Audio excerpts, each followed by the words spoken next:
Bienvenue dans ce décryptage. Aujourd'hui, on va plonger au cœur des forces invisibles qui dictent la véritable efficacité de nos réseaux électriques. Parce que oui, au-delà de la puissance brute qu'on imagine alimenter les grosses machines industrielles, le courant alternatif cache une mécanique bien plus subtile. On va explorer ensemble l'ingénierie qui se cache derrière tout ça, comprendre pourquoi une partie de l'énergie semble presque fantôme et surtout voir comment les ingénieurs se battent au quotidien pour éviter un gaspillage à une échelle monumentale. Alors, voici notre plan d'attaque pour bien comprendre comment tout cela s'articule.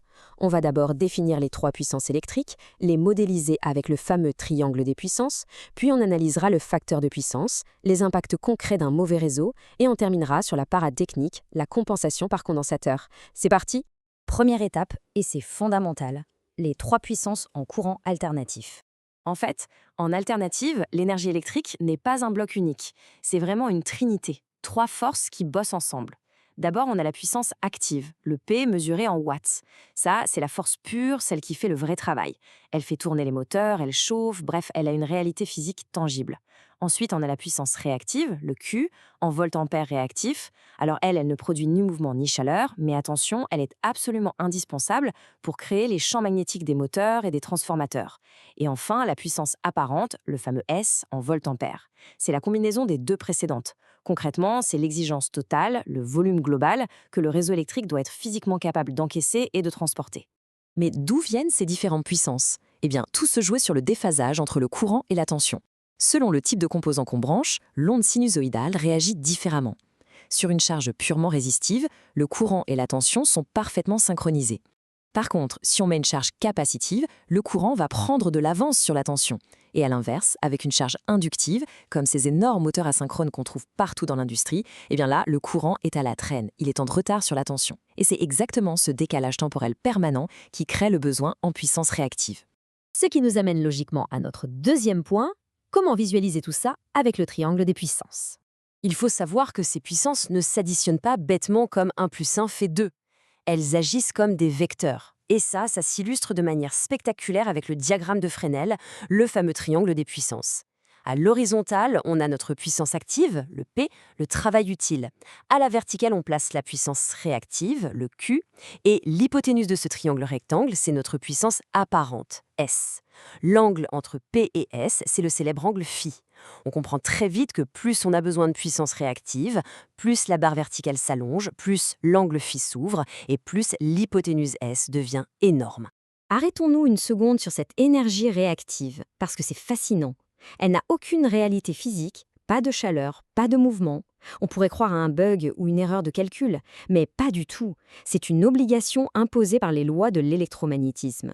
En réalité, cette énergie fait du ping-pong en permanence entre le générateur et la machine pour maintenir la magnétisation des bobines. Le problème, c'est que ce va-et-vient perpétuel, ça encombre sérieusement les lignes électriques pour un résultat final qui ne produit aucun travail mécanique. Passons maintenant au troisième point, le facteur de puissance.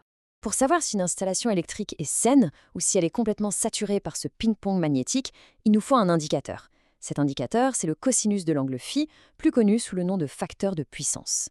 Mathématiquement, c'est hyper simple. C'est le ratio entre la puissance active, P, et la puissance apparente, S. Si on avait zéro besoin en puissance réactive, S serait exactement égal à P et le ratio serait de 1. Un système absolument parfait, sans aucune inductance, aurait donc un facteur de puissance unitaire de 1. Et c'est là tout l'enjeu. L'obsession absolue de n'importe quel gestionnaire de réseau, c'est de coller ce facteur de puissance le plus près possible de 1. Tout simplement parce que ça prouve que la quasi-totalité du courant qui traverse les câbles sert à faire du vrai travail et non pas à faire des allers-retours inutiles.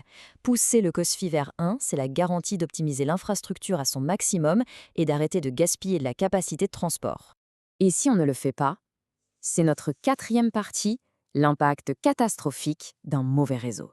Honnêtement, on pourrait se dire pourquoi s'embêter avec ces théories mathématiques. Que se passe-t-il vraiment si on laisse des centaines de moteurs industriels tourner à vide avec un vecteur de puissance réactif qui crève le plafond? Eh bien, la réalité physique et financière rattrape très vite les industriels.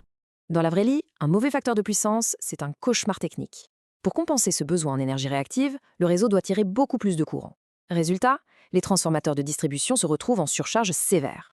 Ensuite, tout ce courant supplémentaire fait chauffer les câbles à blanc, c'est le fameux effet Joule, ce qui provoque des chutes de tension monumentales en bout de ligne. Mais ce n'est pas tout. Les fournisseurs d'électricité détestent ça. Alors ils sortent le bâton. Si l'énergie réactive dépasse la franchise autorisée, généralement fixée à 40% de l'énergie active pour les gros industriels, la sanction tombe sous forme de pénalité financière colossale sur la facture.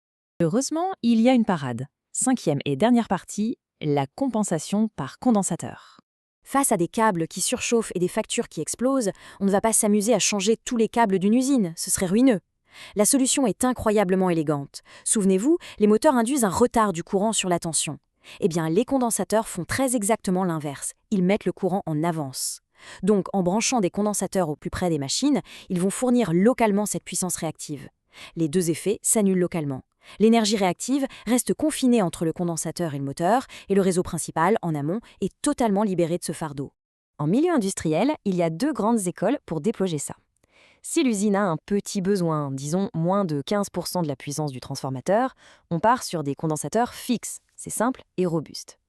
Mais dans une grosse usine moderne, où des dizaines de machines s'allument et s'éteignent sans arrêt, il faut du sur-mesure. On utilise alors des batteries à régulation automatique qui dépassent souvent ces 15%.